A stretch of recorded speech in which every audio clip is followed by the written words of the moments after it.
So we started with this idea of coming back together again, but in somewhat of a new format. As you might have noticed, in our team, we have dollar cost average down in age. So this is how we used to do it. Remember? We'd have a luncheon, we'd have an interesting speaker, you all had to rush back to work. Remember those days?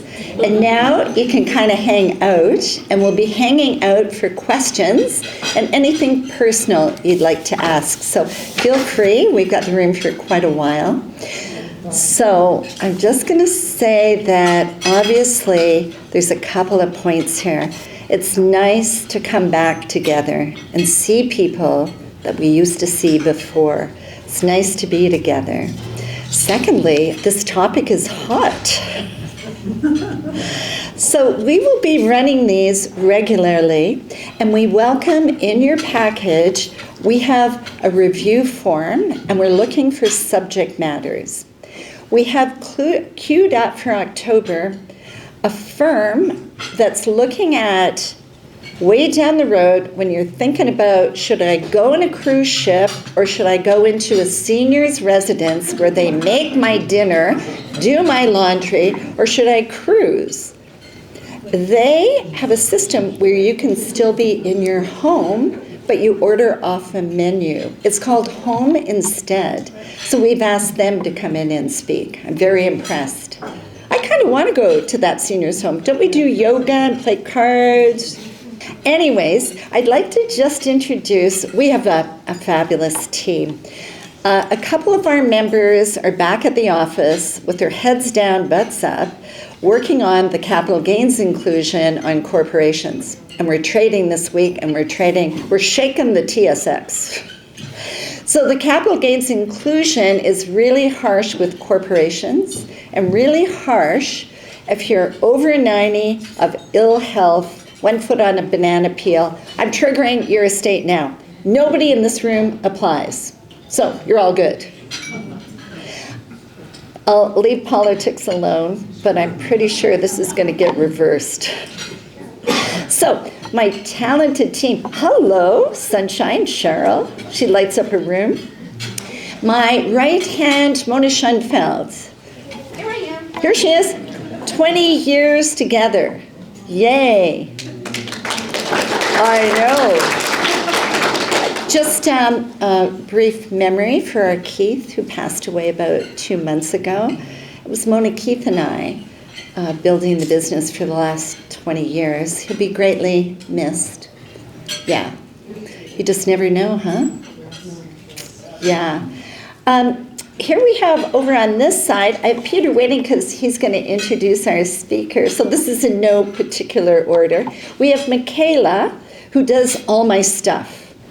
Sets up our meeting rooms, get your folders ready. She works hard, lovely disposition. You have to have the patience of a saint when I'm in full go. So she copes quite well. Right beside her, hi. Right beside her is brand new Eva. Holy. We brought her in as a summer student. She'll never escape us. She is so smart. She's so on point, beautiful demeanor. She does Excel spreadsheets like nobody else. Incredible, incredible. Who else is here? Where is Elise? I think she's downstairs. Yeah. So I make a joke that Mona and I cloned ourselves. We created Elise, taller, slimmer, more beautiful, and the key here is younger. But it's my pleasure to introduce Peter Churchill-Smith. I've known him for a number of years, ski racing at Panorama. His mom's here. I've golfed with his mom, lovely family. He was with Richardson 7 years ago, in charge of our national partnership office. So I gave him some files to work. We worked him hard. We kept our eyes on him. We let him get a little beat up, and then we scooped him. Peter's been, how long now? 2.5? Yeah. Not only is he smart, second year CFA, Peter puts his heart into it, and that's the secret sauce. Anything he does full out. I think it was good mothering led to that. And I can trust him with you. Anyone he works with just absolutely loves him, and they email me how much. So the rest of the team, we've got Summer off sick. We've got the two boys trading like maniacs, but here we are. So I'm going to pass this over to Peter without further ado. Well, thank you, Kathy. That was kinder than I was expecting. But as Kathy said, I'm an advisor on the team. I work with about a third of our clients, so maybe one in three in the room. But quickly about me and my role and what I love doing with clients is, I like focusing on you. Making sure that I understand you to make sure that we're being effective about reaching your goals and being outcomes orientated around that. So a little bit about me, but you're here for Allison, who we've got over there. But I'm hoping to help you to make sure that you're asking the right questions with your executor and building your estate plan. So this will hopefully crack the door open there. But as a housekeeping item, one of the things that I just wanted to mention was that I'm not even talking into this. We've got a feedback form in the Richardson folder there. If you could just make sure that at some point you fill that out. Kathy kind of briefly mentioned it, but it's just critical to make sure that we keep having good seminars, good presenters come, and just leave it on the table. We'll collect it when we're done. So I know some of you are here over lunch from work. I think most of Kathy's clients are not in that case, but a lot of my clients are. So please feel free when Allison's done her presentation to just head out. Just quietly head out. Make sure you leave that feedback form if you can. Now, on introducing Allison. So she's an estate lawyer who's at bar. She's got about 19 years of experience in the industry. She's also sits on the board of the Family Violence Help Center. But Allison's been a key player working with some of our clients for estate planning. And the reason that drew us to work with Allison is, a lot of estate lawyers are kind of just order takers. They take directions. They don't really seek to understand you. And so their expertise can be great, but they don't seek to understand your family, your ambitions, kind of the legacy that you want to leave. Then, what's the point? So she's good about being prescriptive once she understands you to make sure that you're getting the right estate plan in place.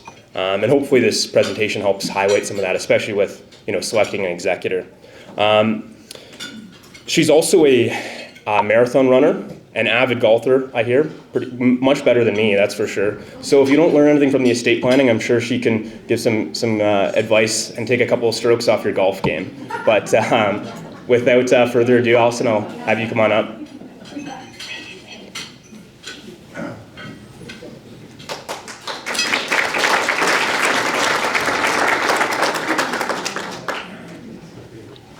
So much pressure.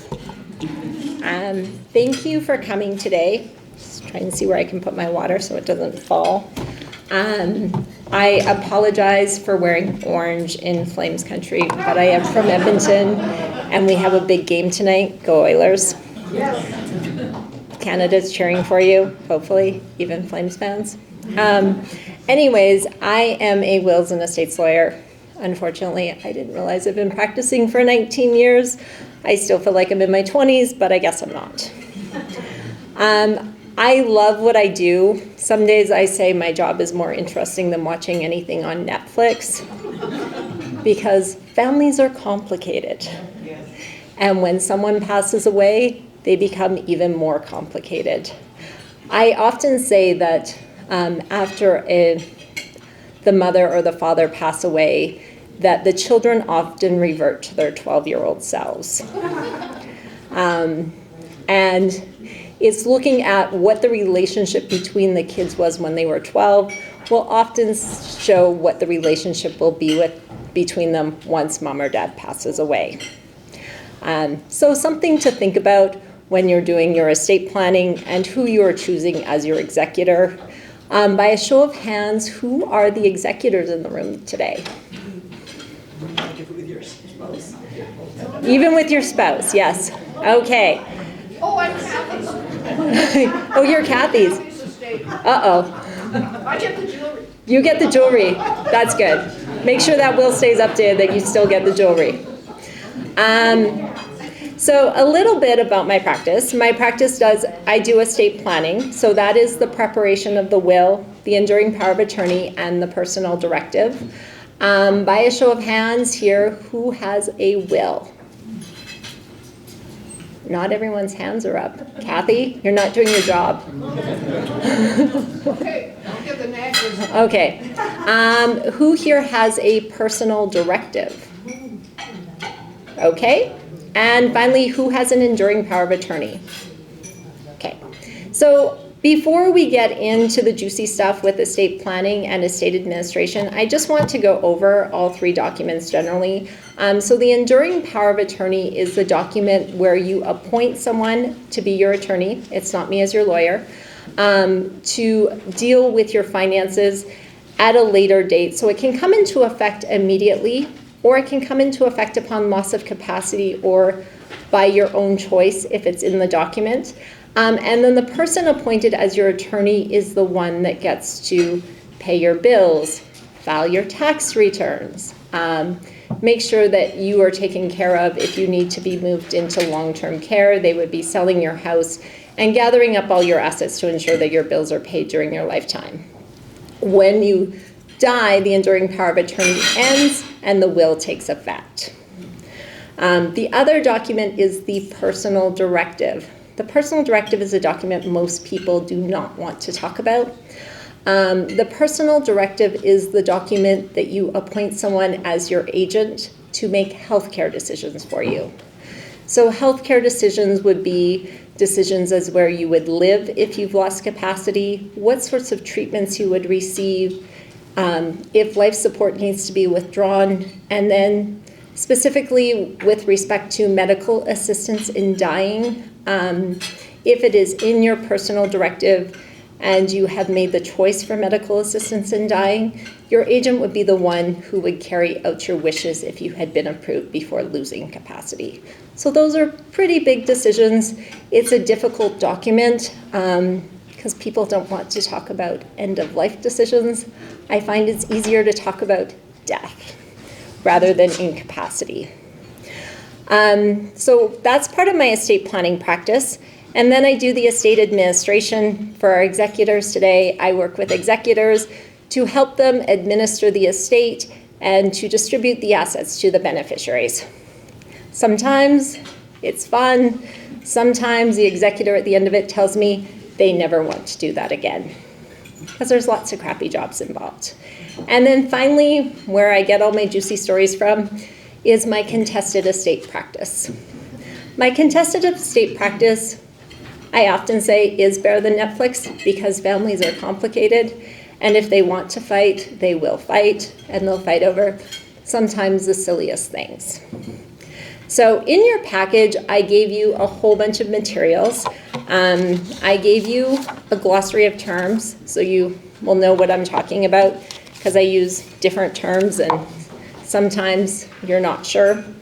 And then I also gave you the duties of the personal representative under a will. I gave you my bio, so you can see how boring I am when I'm not at work.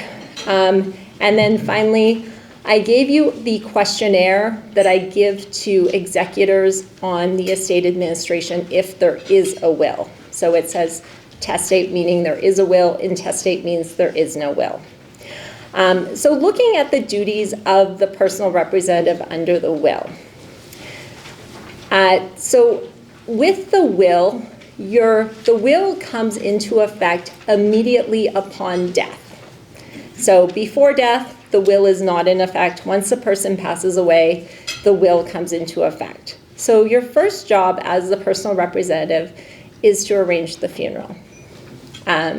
So if you are acting as a personal representative, I know this sounds strange, you should find out if the person has specific instructions in their will with respect to whether or not they want to be cremated or buried. In February of this year, I had a person who had a will that was only signed by one witness, so it was improperly signed, and the beneficiaries of the estate had a dispute as to whether or not he should be cremated or buried, and unfortunately, his body sat at the hospital for a month because they could not agree. And there were 3 lawyers involved, and it was ridiculous. It actually made me angry. I was mad at my client a few times because she was being unreasonable. Anyways, so your first job would probably be arranging the funeral. So please find out if your person wants to be cremated, buried, what their specific wishes are. If it is in their will, it's only a wish anyways, but just make sure, because that can be the first point of a family feud, as I know in my experience, unfortunately. So when you're looking at your duties, you must act honestly and in good faith. What I tell my clients when they're acting as executors is when you're an executor, you live in a glass house. Everything you do as an executor should be completely transparent. That means you shouldn't hide the will from the beneficiaries if they ask what's in it. If they ask you for the will, you should provide them with a copy. And then questions with the estate administration. If they have questions, just answer them. It's really easy. Because when there's suspicions, then suddenly you have more than one lawyer on the file, and costs go up, and generally everyone gets less, and that's not the goal. So your job as the executor is you are bound by the terms of the will. So people here that are executors today, have you had an opportunity to review the will that you are the executor of? Show of hands. Mona has, because I know she's getting the jewelry. She keeps redoing it. Highlighter memorandum. Okay. She doesn't realize the magnitude of that messy will. Right back out. Okay. So show of hands, you've reviewed the will. Well, we created it together. Okay, you've created it together. I would ask, if you are the executor, if you could have a review of the will. I think it should be transparent. I think the testator, the person making the will, should have the conversation with you as to what the contents are. And sometimes, especially in the case of blended families or complicated family situations, there may be a beneficiary that's receiving less or may have been excluded from the will. So it's best to have the conversation with the person while they're still here so that you understand the situation. You may also understand whether or not you want the job, because it can be difficult. So you need to act in accordance with the testator's intentions in the will. This is an interesting thing. You wouldn't think it's difficult, but sometimes it is, because I've had clients come to me who are executors, and they tell me, hey, so-and-so before they passed away told me I was supposed to give away this to John Smith. I was like, no, you can't do that. It's not in the will. But they told me they wanted to. I was like, sorry, you're bound by the terms of the will. If you do not follow the terms of the will, you can actually be sued by the beneficiaries. So you have a big job. And then you need to act with the care, diligence, and skill of a person of ordinary prudence. What does that mean? It's a whole bunch of legalese, I know. Basically, the test is, and this is what the courts say, you need to be the reasonable person. Who is the reasonable person? I don't really know. I haven't met him yet. But that is the test they apply in deciding what you have done as the executor. Allison, is this across the board in Canada, or is this Alberta specific? It's based on the Alberta legislation, but it's pretty much across the board for different provinces. Different provinces have different rules. Yeah. BC, stay away from BC.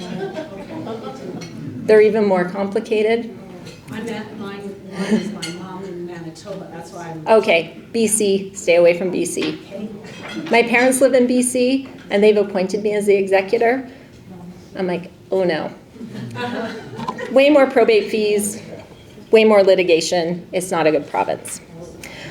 Speaking of litigation, so in Alberta, because I know I have played Dr. Google, so sometimes people play Lawyer Google. And Lawyer Google sometimes gives you the right information, sometimes it gives you the wrong information. Generally, the information is based out of BC or Ontario, mostly Ontario. So in Alberta, we all hear about estate or a death tax or estate tax or probate fees. In Alberta, the maximum probate fee payable to the government of Alberta is $525. In BC, it is 1.4% of the value of your estate. Another reason to stay out of BC. Saskatchewan. Okay. Saskatchewan is 7%? Okay. And then Ontario is 1.5%. So in those two provinces, people are trying to avoid probate. In Alberta, there's no reason to avoid probate. Okay. Any questions so far? No? Okay. Continuing on, so we talked about probate fees. There's no reason to avoid probate. So in avoiding probate, what I have found, and probably Kathy and their group had some struggles earlier this year with Bear Trust reporting. Yes. So sometimes people think it's a really good idea to put assets into joint names with a child. In Alberta, that is a terrible idea. It is generally a terrible idea. When you put an asset into joint names with a child, the asset actually still forms part of your estate, but it can cause a lot of litigation because sometimes the child, especially if it's a joint bank account, may think that they can use the money for themselves even though it's part of your money. And then it creates problems after the fact. So with joint bank accounts, this year we had what was some Bear Trust reporting that was canceled. It might be on the roster for next year if CRA gets their act together, maybe, maybe not. And so there would be an additional tax filing that would need to be done. So I don't recommend putting assets into joint names. You also lose the autonomy related to that asset. So for example, I had a little old lady and she wanted to avoid probate because she thought it would be really expensive. So she put her house into joint names with her son. Unfortunately, her son had a gambling problem. And he declared bankruptcy, and suddenly they were coming after her house because she owned it in joint names with him. Not a great story, and she didn't know what to do. She tried to remove him from title, but she needed him to consent. So, messy. The goal is to avoid the mess. So in starting the estate administration, for the purposes of paying tax, there is a deemed disposition at death. So it means the moment before you pass away, you sell all of your assets at fair market value. This is a taxable event in Canada, and you have to pay tax on certain assets. So your principal residence, currently you don't pay any tax on that. Your tax-free savings account, you do not pay any tax on that. Any money left in an RRSP or RIF, if it's not being rolled over to a spouse, there is tax payable on that. Any non-registered accounts where there's capital gains, there's tax payable on that. Kathy and the team can give you an idea of what the tax payable on death is if you want to talk to them about that. I know generally, but I'm not a tax lawyer, nor do I pretend to be one. And hopefully things will change in the next year, right? Right, right. Because this is not a good year to die. Try not to die this year. Okay. So the executor also needs to know what the fair market value of the estate is as of the date of death. So for the date of death, they need to put what the exact value of all the assets are, because that forms part of the application for the grant of probate. The grant of probate, we'll talk about in a second. The grant of probate also gets sent to CRA for the purposes of your tax returns and for CRA assessing tax. So the number needs to be precise. So if the date of death was May 1st, you can't give the value of the assets on May 15th. Very different. And as we all know, markets go up and down, hopefully more up than down, but So something to think about, and that takes a bit of time for the executor to gather. Okay. So the grant of probate, since I've talked about, this is the application to the court. It is the application to the court that provides the original will. It provides all the details with respect to the beneficiaries of the estate. So who the beneficiaries are in their will, their addresses, their email addresses, what they are receiving in the estate, the total value of the estate. So listing all the assets and their value as of the date of death, all of the debts as of the date of death. In Alberta, we've been very fortunate through COVID. We suffered a lot as wills and estates lawyers to get grants of probate. It was taking up to a year in Edmonton and Calgary at one point. But fortunately, our courts have changed, and now we have what's called the surrogate digital system. So we can apply for a grant online. And the grants online, I just had one in Calgary. It took 3 days. So once you have the grant of probate, you can begin your full role as the executor. So the grant of probate is an order issued from the court basically saying this was the valid will of the deceased, and the person appointed has all authority to act with the estate. Until you have the grant of probate, most institutions will not deal with you because I think there's been lots of fraud, and they need to know that the courts have said, yes, this is valid, this is a valid will, the person has died, and this person can begin administering. So once you have the grant of probate, your next step is to start gathering the assets. You would think that's an easy job, right? Well, I just had a guy die in 2022, and he was in his 70s. He was an only child. His parents had predeceased him, and he still lived in the house that he grew up in. Never been married, no kids. So he passed away, unfortunately, without a will. And his cousins who began administering the estate found out that he had assets at 7 different financial institutions. He had 16 different accounts. So in terms of gathering the assets, I think it took them about 7 months. He was also a hoarder. And they had to go through his house and go through every single piece of paper, because that's what executors need to do, to see if he had a will. And then he had all sorts of treasure hunts within the house that I don't quite understand, nor do I want to know about. And they spent probably 9 months trying to clean out the house. But he had lived in the house for 70 some years. So what do you expect? Anyone who's an executor in the room, please make sure that the testator is not a hoarder.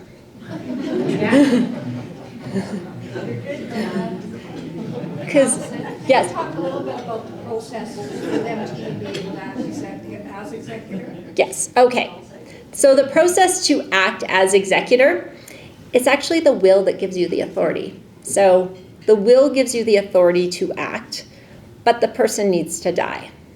So once they've died, the will comes into effect and the executor can begin acting. Unfortunately, until you have the statement of death from the funeral home and you have a grant of probate from the courts, because everyone in this room is going to die with a will, usually you're not able to do anything. Once you have the grant of probate, you can begin gathering the assets, consolidating them. If there's real property or a house or a cabin, you can begin selling that to turn it into cash. Your next big job is to deal with CRA, make sure that you've paid the taxes. As the personal representative of the estate, you can be personally liable for any debts of the estate, including any taxes, and CRA has a super priority over all other creditors. So if there are any debts in the estate that you are aware of as of the date of death, I don't recommend paying them until you've paid CRA, because CRA can come after you personally and we know that they don't go away. They have lots of time and resources, and they can continue for a long period of time.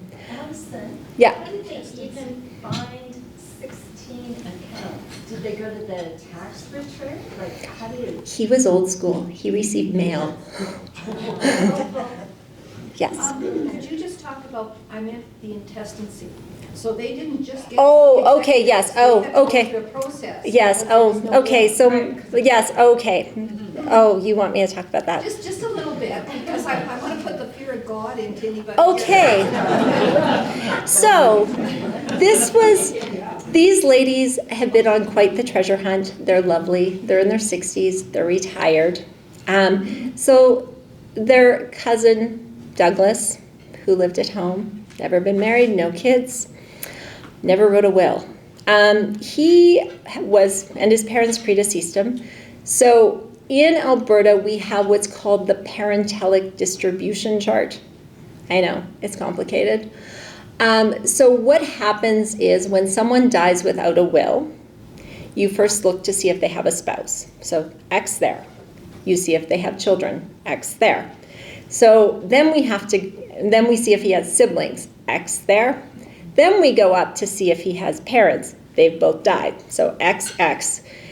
Then we look to see if he had grandparents, XX. Now we are looking at his aunts and uncles. Well, Douglas was in his 70s. So how many aunts and uncles do we think we have? We had one. We had Uncle Buddy. I can't make up these names. So Uncle Buddy is in his 90s. He's in a senior's home. He doesn't want to be the executor, but he has the first right to apply. So Uncle Buddy said, hey, I don't want to do this. Nieces, can you take over? So the nieces ended up getting nominated to be the administrators of the estate. So when you die without a will, you don't have executors, you have administrators. Or I use the term personal representative because it covers both. So the administrators then had Uncle Buddy appoint them, but on Douglas's mother's side, there were 9 siblings. So of the 9 siblings that have died, we have to go down to all of the first cousins of Douglas's. That's okay. My clients are receiving 3% of the residue of that 50% share. Good job. And then we had to go to the father's side. Well, the father grew up in Ontario. His family was originally from the US. No one had had any contact with them. In part of their treasure hunt, they had to find Douglas's address book. And it referred to a great aunt who had long since died. And next thing you know, they are on Ancestry.com. So it turns out that the father's side of the family was quite complicated. I am dealing with 4 beneficiaries, but they had to dig down, tell me who married who divorced who got remarried to who died. The family tree is the most complicated family tree I've ever seen. And then we had to figure out who the beneficiaries were pursuant to the bloodlines or adoption. And my lovely ladies were like, well, they were adopted through kith and kin. I was like, what is kith and kin?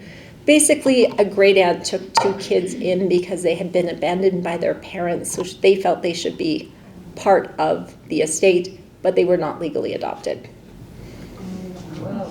Make a will. Kith and kin, and they were adamant that these 2 ladies should be part of the estate. Fortunately, the 2 other beneficiaries who were supposed to receive 25% each of the residue agreed to let their first cousins in, or maybe they were second cousins by the time they figured out the family tree. So they're all each receiving 12.5%. Fun times. So now these ladies are, I believe, no, maybe Douglas died in 2021. They are 3 years in. They've done a ton of work. And then they had to get rid of all the stuff. So have a will. Yeah. Did I scare everyone? I hope so. Did I scare you? Well, I already do. Already scared. Yeah. Yes, and yes, it's been complicated, but we're almost there. We're ready to distribute the estate, and my next part of the estate that we need to deal with is we're going to distribute. Since he didn't have a will, there is no compensation in the will. Every will should deal with compensation. So my ladies, after these 3 years of work and endless hours of treasure hunts, as they call them, are asking for compensation in the amount of 5% of the gross value of the estate. So if your will is silent as to compensation, then your executors need to ask the beneficiaries. The beneficiaries need to approve compensation. And if they do not approve compensation, there has to be a court application. So one of my sad stories is a lady had been acting as the attorney for her mother for several years. She had dementia. There was no compensation under the power of attorney because your power of attorney can also set out compensation. Mom passed away. She was acting as executor. The will was silent as to compensation. So then she asked her brothers if she could receive 1% of the gross value of the estate, which was not a lot given the amount of time and effort put into it. One of her brothers threatened to physically harm her. So another relationship destroyed. She decided she wasn't going to make the court application, and she chose to not take any compensation. Unfortunate story. But if the will sets out the compensation, then the personal representative can take it, and they do not need the approval of the beneficiaries. So I do recommend putting it in. The bad part with compensation is our friends in Ottawa make you pay tax on it. You have to get a T4. Yes, you have to pay tax on it as if it were income. But if you were to put a gift in the will instead of putting out compensation, the executor doesn't necessarily need to act, and then they can still take the gift. Oh. So anything you receive by way of inheritance is not taxable because the tax has already been paid. But if you receive compensation, you have to pay tax on the compensation. And CPP. And CPP.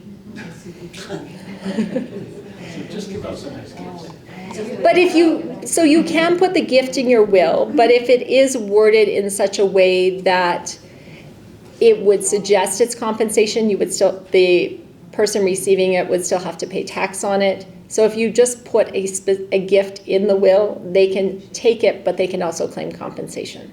Or they can choose not to act as executor and still take the gift. It's complicated. So if you incurred expenses during that compensation, could you offset it by then? Okay. So the personal representative, this is the only time in your life that you will have priority over CRA. The personal representative has the highest priority over any other creditors, including CRA, to be reimbursed for their out-of-pocket expenses.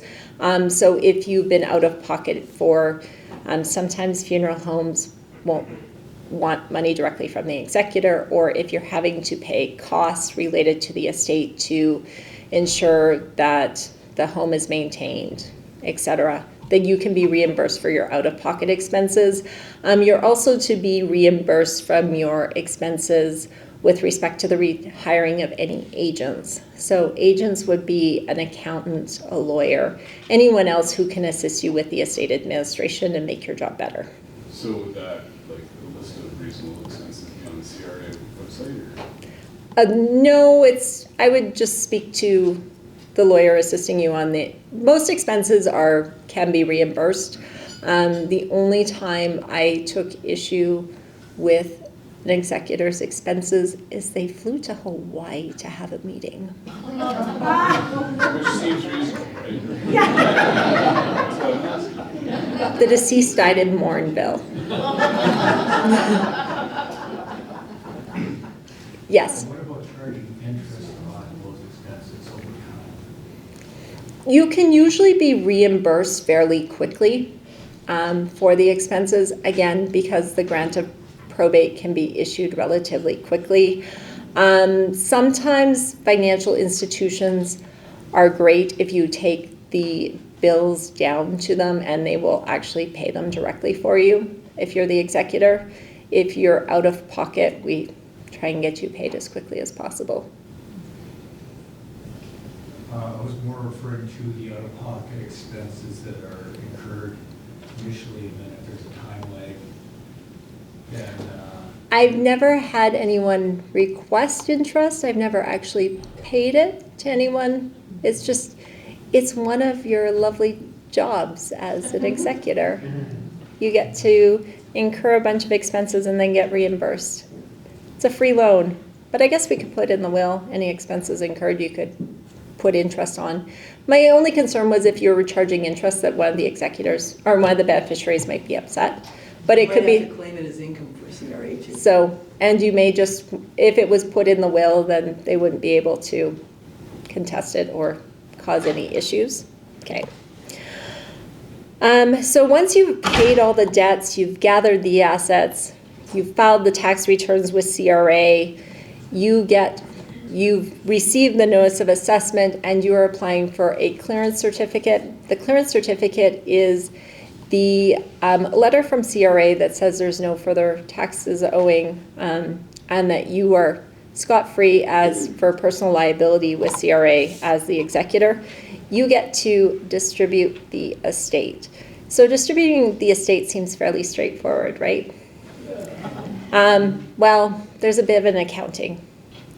So with the accounting, you need to provide, we start back, if we go back to our grant of probate and we have the values as of the date of death, we start with those values and we go through everything that has been in and out of the estate since the date of death. So my estate with Douglas, I just finished the accounting, and since he had so many different bank accounts, our accounting is at 13 pages. My clients also had multiple garage sales, and they were depositing $25 for t-shirts and stuff. It was a lot. So we have 13 pages of accounting, and then we have the proposed distribution. So based on what is in the will or on intestacy rules, what each beneficiary is to receive. This usually, depending on the estate, will happen within, the first distribution usually happens within a year after the person's passing. There's a lot of work to be done, but usually within a year. And we do what's called an interim distribution. So we're trying to distribute the majority of the estate while the tax return is filed for the period, the date after the day of death for the trust period to the date that the estate quits earning income. And then we have the beneficiaries sign releases. The release is really important. The release is what basically the beneficiaries say, I've approved everything you've done, executor, and I'm not going to sue you. You need that. It's dated for the period from the date of death to the date of distribution, and then from the last distribution to the date of the final distribution. I've had some people distribute assets from an estate without a release, and then they have a beneficiary coming back to them after the fact and threatening to sue them. And they have nothing in writing to say they can't be sued. So once that is done, in my case with Douglas, I have to send out 16 separate accounting and 16 releases. So I have to wait for all of those to come back before I will distribute the estate. So that's probably going to take a bit of time, but that will be the next step. It's time consuming. My favorite client, I met with her when she was 102 to update her will. When you're 102, you'd be surprised how many people have predeceased you. So in her will, we were down to great nieces and nephews, and her favorite nephew, Hugh. By the end of drafting her will, she had 72 beneficiaries. Wow. But I wasn't going to say no because she was 102. So we drafted that for her, and when she passed away, I was really upset that her favorite nephew, Hugh, had passed away, and her executor rightly pointed out he was 89.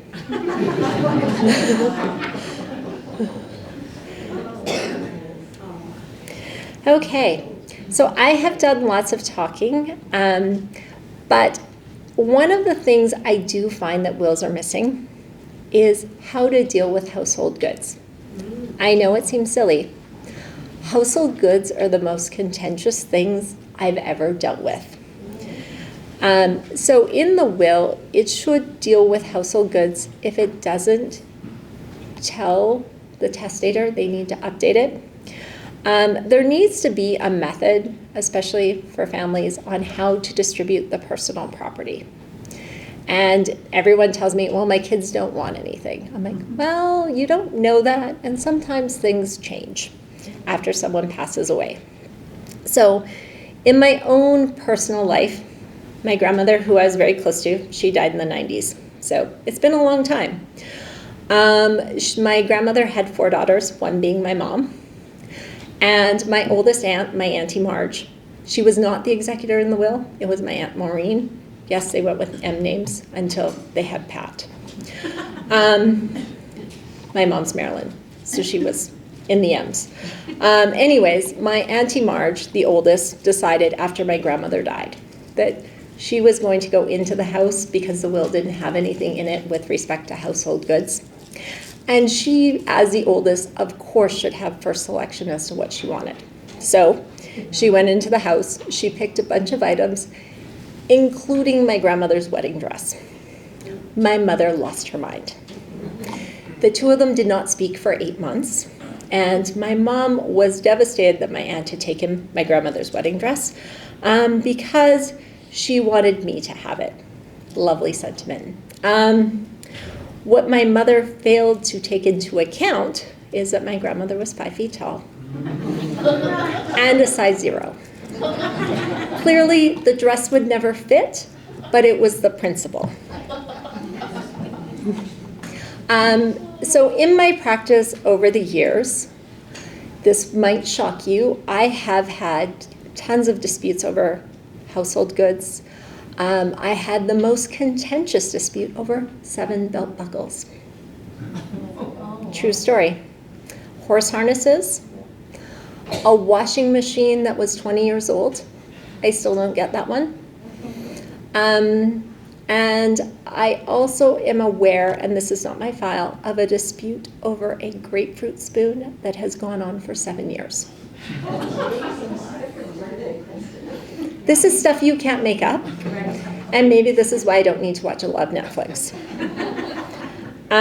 So I do recommend dealing with it in the will.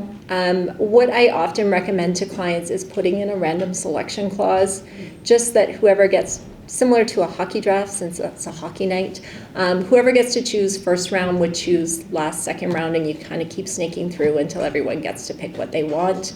That way people will pick items of sentimental value and not monetary value, generally. So household goods, who knew? Allison? Yes? Can you give some feedback on the best way when you have certain things you want to go to certain people? It might be a painting, it might be a piece of jewelry.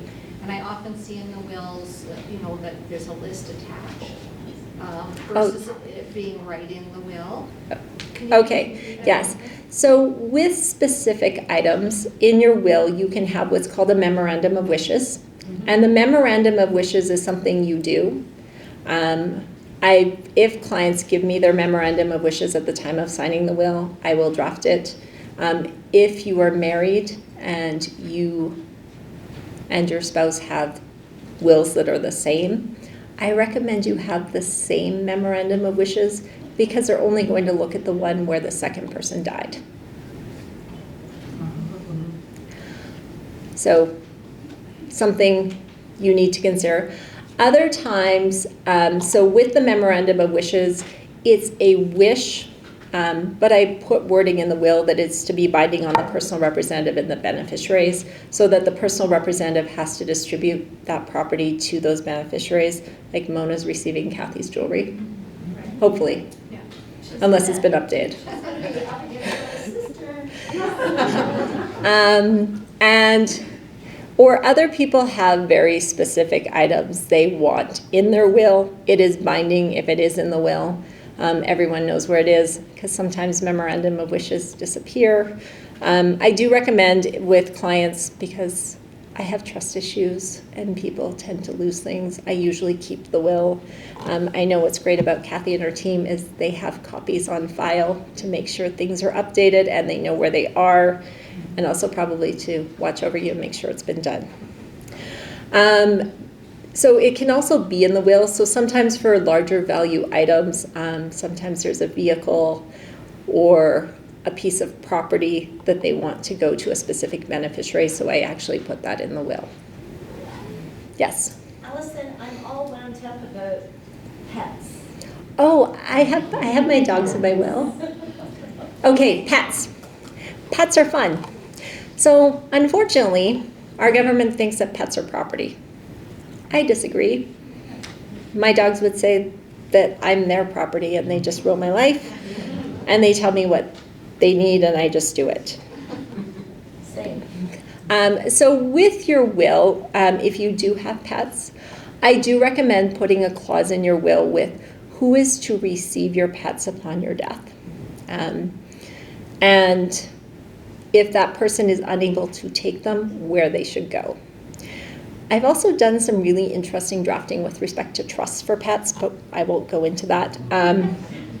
But I also then recommend giving whoever is taking your pets a gift. Because I was at the emergency vet on family day with my dog Mateo. He had bronchitis. And $2,200 later, I was leaving. It was a fun day in an 8x8 room. So giving them money so that they can pay for the care costs of the pets. Because we know our pets are not inexpensive, especially if they get sick. Sorry? They don't have Medicare. They don't have Medicare. No, but we do see what a private healthcare system looks like. No, we do. Careful what you wish for. Yes, instant care. Yes. We're also really hepped up about charitable giving. Charitable giving. Right, in kind. Oh, okay. How to word it. Yes. What your thoughts should be around it, and the power of it. Kathy, I feel like you should be talking about the tax audit, since you're all worked up about the tax right now. Yes. Charitable giving is very important, and Kathy and her team can talk to you about the importance of charitable giving and how it will offset taxes in your estate, because again, we have the deemed disposition on death, or there could be gifting while you are still alive. Especially, I think, at the end of the year. It's a good time to think about, look at the gains. So within the will, I do put wording in so that their securities can be gifted directly to the charities to offset the capital gains tax, so that they're actually receiving the securities and then cashing them in. Maximize the capital donation amount. Yes. So it's important. I found that there are some charities that will not accept securities, and I have put in wording in wills where if they will not accept the securities, then they're not to be considered as a charity, and the executor can find other charities to gift to. Kathy, would you like to talk about the taxes on gifting? Just that I am kept up about the government and taxation. I'll try and profane language. But it's hard. So when you have any of our accounts that are a little bit older, you have massive capital gains in your non-registered.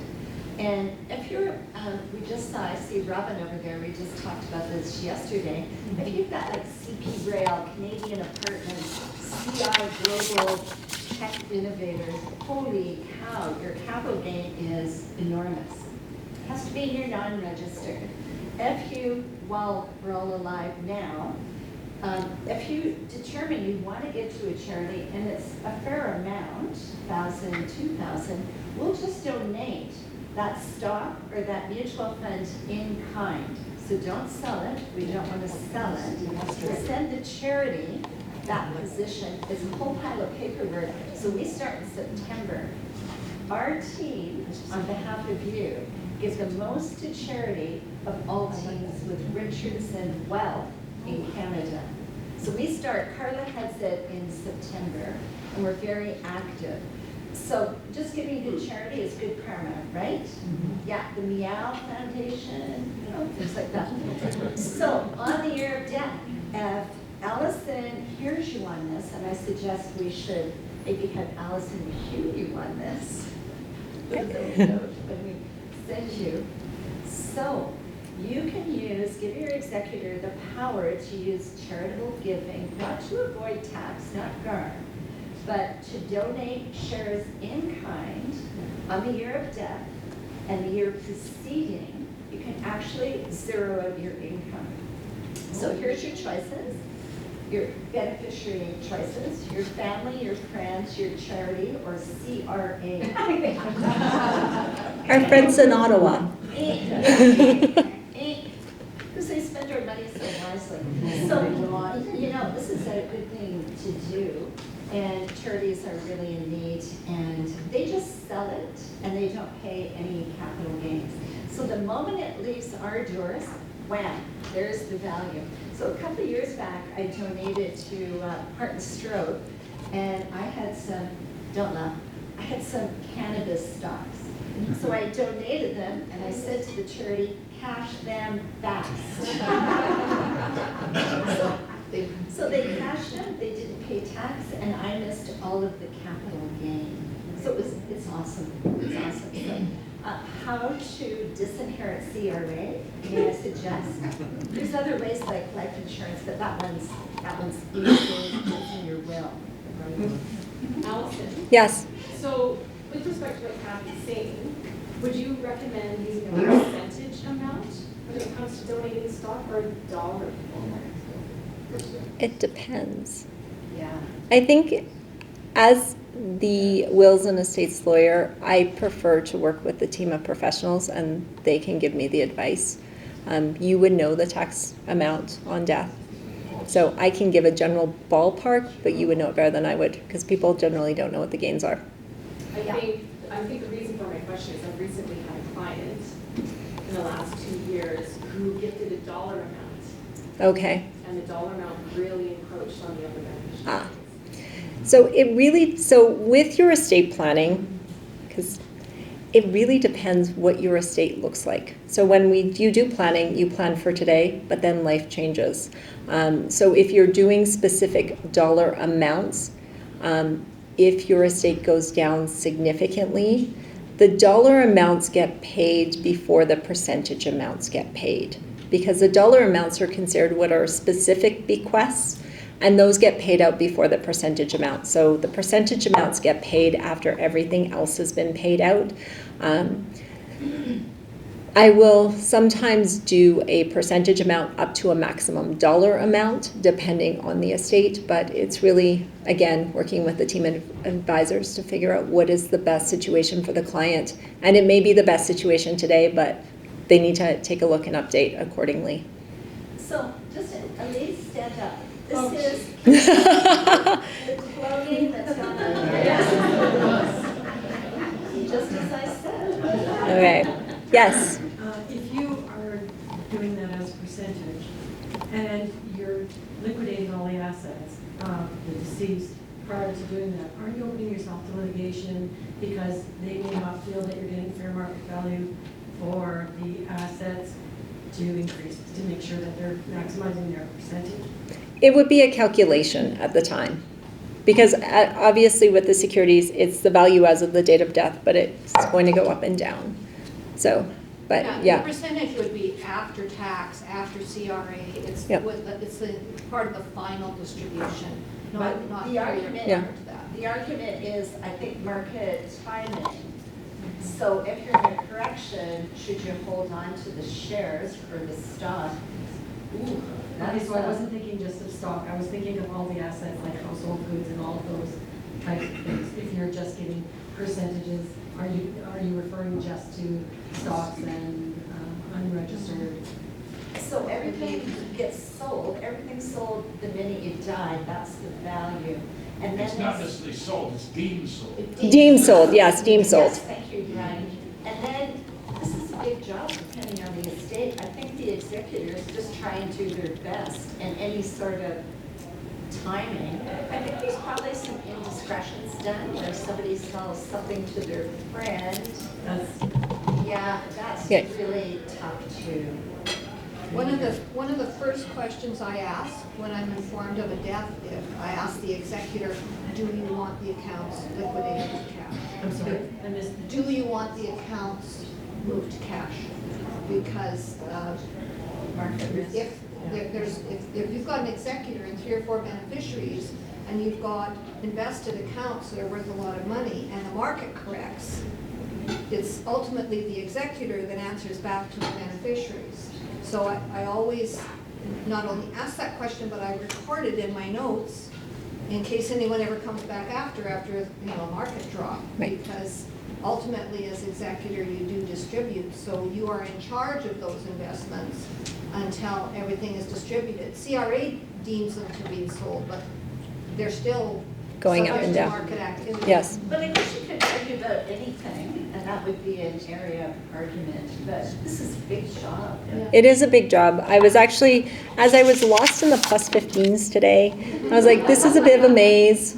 I was like, this is probably like being an executive for the first time. It's a bit of a maze and you're just trying to navigate your way through.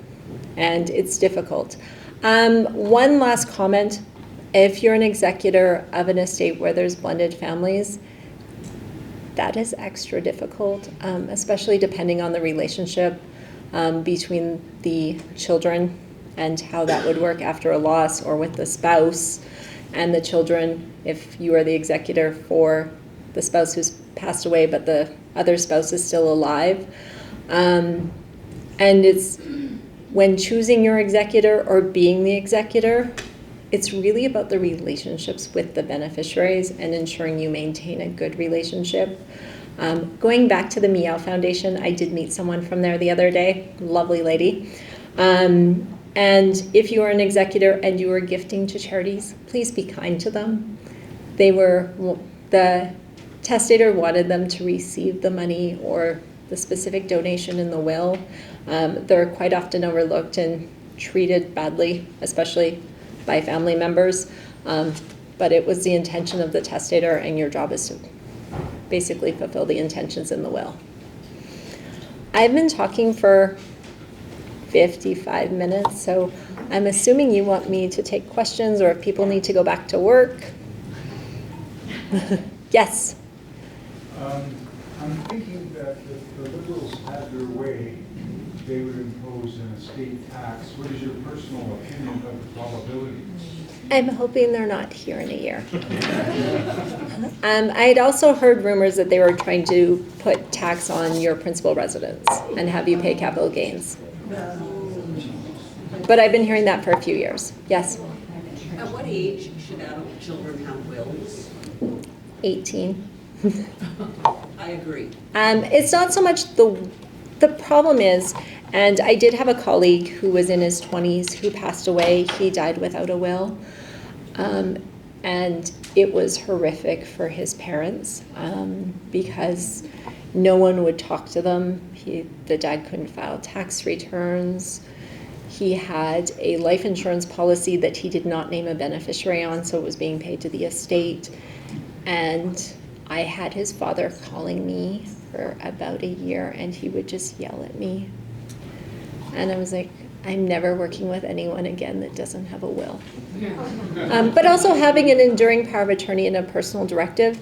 Unfortunately, accidents happen, so if someone is hospitalized, someone needs to make decisions. And you don't want to have to, suddenly there's an accident and have to go through the court process. It's expensive, it takes a long time. I think the best gift you can give anyone is making sure that your estate planning is done and that it's done properly so that everyone continues to get along after you're not here. I totally agree. Okay, sorry, Peter, I interrupted you. No, that's okay. I was just going to encourage questions, and if anyone needs to head out for work, please feel free. Just a reminder to fill out the feedback forms if you're going to head out, but otherwise, just didn't want to hold anyone here, gun to their head to stay. But we'll be hanging out. Yeah, so everyone's welcome to stay. Just want to encourage people to get back to work. Yes. what does my executor need to walk into my bank and say, I need to control this account? Yes, So they would need a notarized copy of the will, they would need the statement of death from the funeral home, and they would likely need the grant of probate before they can start dealing with the bank account. So once the executor gives them the statement of death and a notarized copy of the will, the bank will freeze the account until they're provided with the grant. They can usually, depending on the teller and the bank and how nice the executor is to them, be really nice as executors to any time you go to a bank.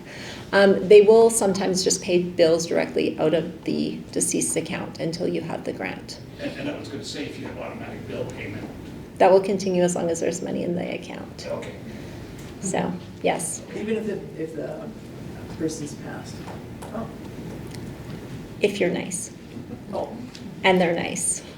There's a whole bunch of factors. Allison, we've also been able to pay out of investment accounts. So we had a death last year of a client, and her son is also a client, and he was executor. And we were actually able to, using the death certificate and his. So do you have a lower bar then for getting? We So actually then paid. I put that question to you, what does my executor have to do to bring it to the one? Well, we didn't pay the executor any money, we paid the funeral home directly, because it was a very big funeral bill. And so we paid the funeral bill directly out of cash from the investment account. So you made an agreement with the executor? No, there's a legal process at our end where the executor has to sign off, and we have to have the death certificate, and we have a diligence process at our end, but we are able to, in a case like that, pay directly, just like the bank. Right. Okay, perfect. With funerals, they are really expensive. If I'm an executor and all of a sudden I get a 20 grand bill. Exactly. Yeah. So I do recommend, and there's the Calgary Memorial Society, I'm assuming here. We have the Edmonton Memorial Society. The Calgary Memorial Society, if it's the same as Edmonton, the cost is about $40 to join. And basically, I call it the Costco membership of funerals. It can reduce the cost of a funeral by about up to 60%, and they deal with most of the funeral homes in the city. So I do recommend everyone buy a membership. Not the most interesting thing, but especially when you're dealing with burial, I've seen funerals cost up to $50,000. Was that the Barkwell? Those caskets are expensive, Kathy, and they get you when you're down. Okay. Yes. My executive is out of province due to some health issues that recently happens. Can't travel as much. Is there a way to leave her as the executive, but have someone here act on her behalf? So if the executor is out of province, obviously it makes it a little bit more complicated, but they can be out of province and still act as the executor. The great thing about COVID, even though none of us ever want to live in it again, is we are much better with virtual technology. We can do things virtually. Documents, even court documents, can be signed virtually. So it's easier. The executor can also retain agents to assist them, especially with the really crappy jobs. Trust companies will go in and clean out the house and deal with things, and they can negotiate the fee arrangement at that time, and it just gets paid from the estate. So better to just leave it as... If that is the person you are most comfortable with, then I would just leave it. But it's up to you. Just not a U.S. person. Please don't put a U.S. person. Yes. So when you pass away, the U.S. your estate forms what's called a trust, and money is held by the executor ultimately for the beneficiaries in what's called this trust. The trust is based on where the person resides. So if the person resides in the U.S., you suddenly have a U.S. trust, and no one wants to deal with those tax consequences. But you can have one in the U.S. and one in Canada, and then it's still a Canadian trust for tax purposes. Yes? what happens if you have let's say, a lot of beneficiaries outside of the country, spread out in different countries? Would that complex your distribution or the process of your, let's say? So if there are beneficiaries outside of the country, again, my lady who died, she actually died when she was 106. Her 72 beneficiaries lived all over the world, and we were able to do the distribution. It's just making sure that don't send checks in the mail because they may be caught up at the border. So we're just sending the EFTs to them. But then they also need to figure out where they reside. So if they are U.S. resident, there would be taxes because of gifting tax in the U.S. or wherever they are. So the length of the probate, for example, is not going to be... The probate wouldn't change, especially with our digital process because everything's done by email now.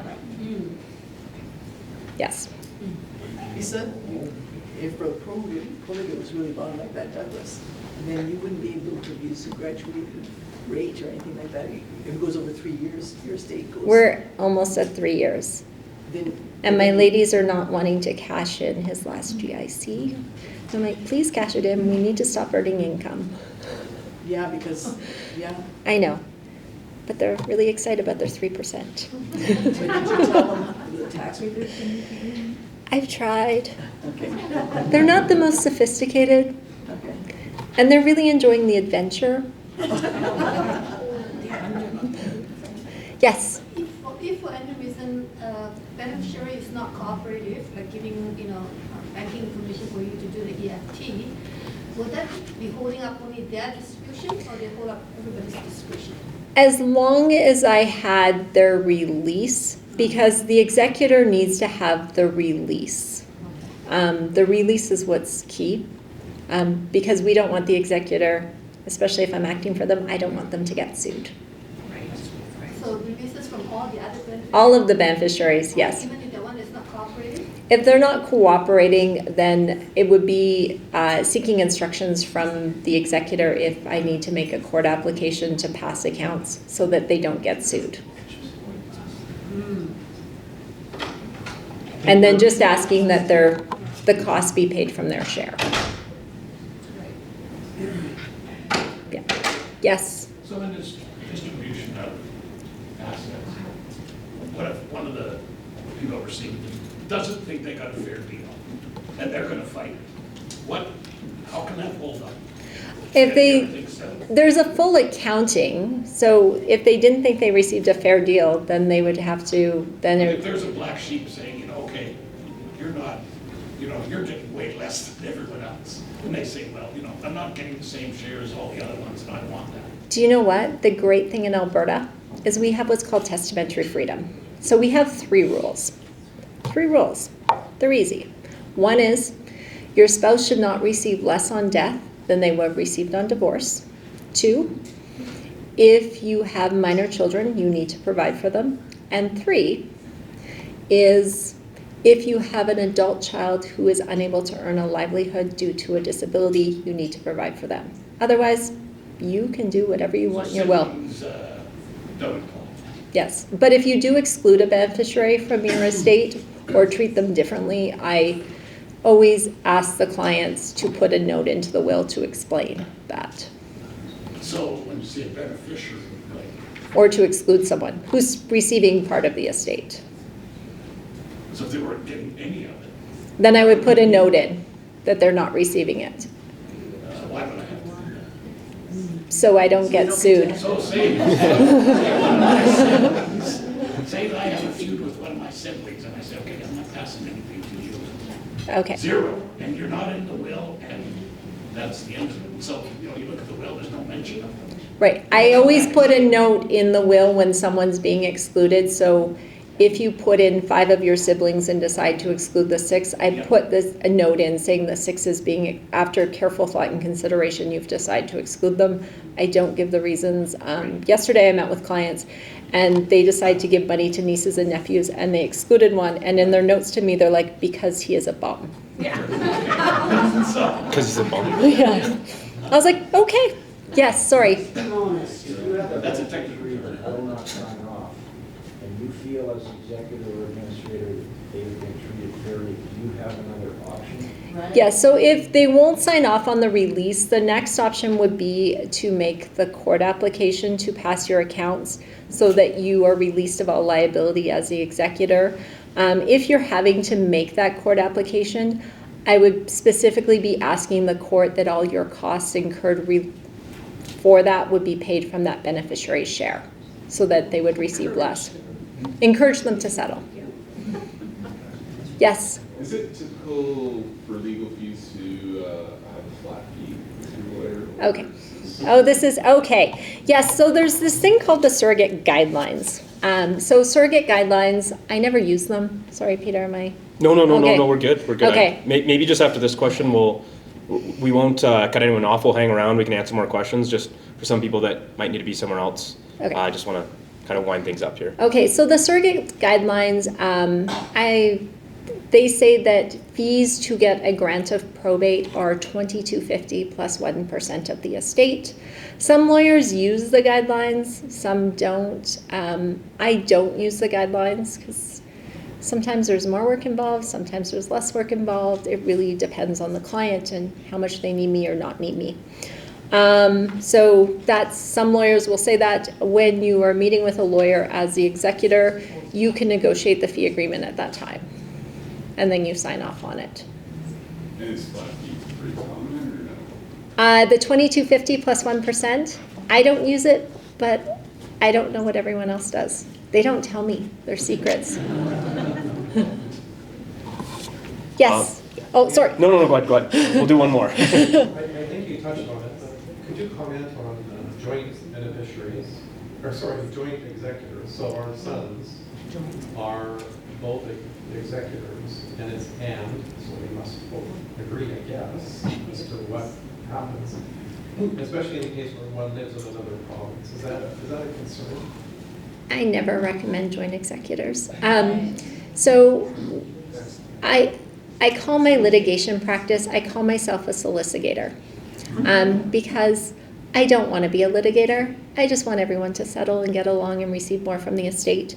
But when there's estates where there is two executors, they need to be unanimous in all decisions. So if they are not unanimous in all decisions, guess what? Nothing happens. And legal fees go up and everyone receives less. So if you do want both of your sons to act, I would suggest putting something in your will as to appointing a person to be a tiebreaker.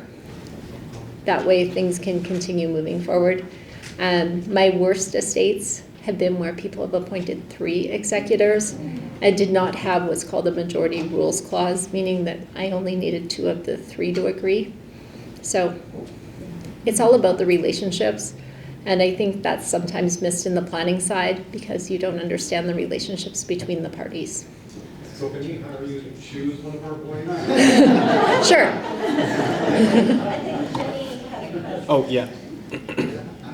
I do have a question. I said, like, if you have beneficiaries assigned, right? And if one of them challenge, can you say it in your, like, anybody challenge or think that it's not fair in the share, they will be excluded? Can you do that? Yes, you can put that clause in. The courts in Alberta have found it to be enforceable. I do find if you do put that in, though, it can cause its own litigation. So in Alberta, it's really, again, really hard to contest a will. There needs to be, you need to follow the 3 rules. You need to have capacity, so make sure you meet with a lawyer because the lawyer would be the witness to say you had capacity. And then there's issues of undue influence. So did someone force you to sign the will? So if you're, so yes, undue influence or elder abuse. So making sure that you weren't forced to sign something. So it's really meeting with a lawyer, making sure that they have the conversation with you, making sure you're alone. Question, right? Yes. So I have a situation where it's back to joint executors, where I'm an executor as a family member, and then the co-executor is actually someone who's like a trusted professional. Is it better to have that person maybe as like an agent versus being an executor on that file? Or it's not someone else in the family, it's someone who's kind of a third party. Okay. Yeah. So sometimes people will, when they do their will, they will appoint a family member and then they will appoint a trust company, so a professional executor. And I think part of the reasoning behind that is just to make the person who's been appointed executor their life a lot easier because they've hired a professional. My views on it are, if you want a professional, just appoint the professional solely. And those would be in the cases where there is going to be a contested estate or family members do not get along. If your kids hate each other, appoint a professional executor. Everyone else will be happy, and it goes by, the estate gets administered quickly and people receive more. Because when children don't get along and there isn't a professional executor, fees generally go up. Sorry, Peter. No, that's okay. We'll have some time to mingle if you guys want and ask some more questions, maybe directly. But thank you, Allison. That was great. I think you've been spared any golf tips. Hopefully, or maybe not. Maybe some of you are scared now. I'll just speak direct to my mom. Please don't hoard stuff and keep throwing out dad's stuff. I'm giving it all away. Yeah. I think, as most of you know, there's huge importance in surrounding yourself by professionals that understand all these things, including Allison, including our team. But hopefully we've emphasized the importance of choosing the right executor as well too. It can be a big challenge, and it's important you go in with your eyes wide open, have family meetings, to highlight some of the things that Allison was talking about. You want to choose someone with honesty, that's diligent. The reviewing the will is a great idea. So I just wanted to highlight some of those things. Let me just go back to my notes here. Another housekeeping item, please, another reminder just to fill out the feedback. Sorry, go ahead, Jeff. Was that please remember to fill out the feedback forms. But, and we're also going to be sending out an email with a link to this video on our website, so if you want to pass it along to anyone. And I'll bring up Kathy now to close out here. And this is a gift for you. Oh, thank you. Yeah. Thanks, Allison. That's awesome. Can Thank I you. have your jewelry too? You have to fight Mona. So, a room full of wonderful people. Alberta beef for lunch and a good discussion on death. It ticks all my boxes. So we have just a little quick game. So I fussed and I thought, and I was on the treadmill, and I wrote out my closing remarks, and that took me about 2 days. Who here goofs around with ChatGPT?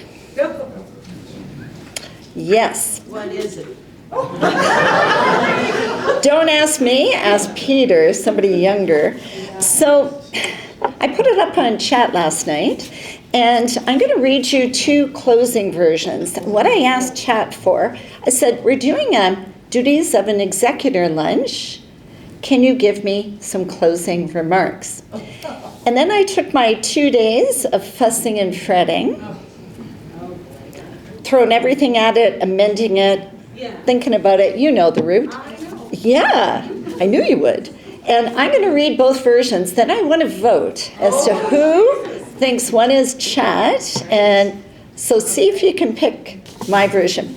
Okay, here we go. In conclusion, the role of an executor is a profound responsibility requiring unwavering integrity, meticulous attention to detail, and a steadfast commitment to the deceased wishes and the beneficiary's best interests. As guardians of the estate, executors ensure that legacies are honored, assets are safeguarded, and legal obligations are fulfilled.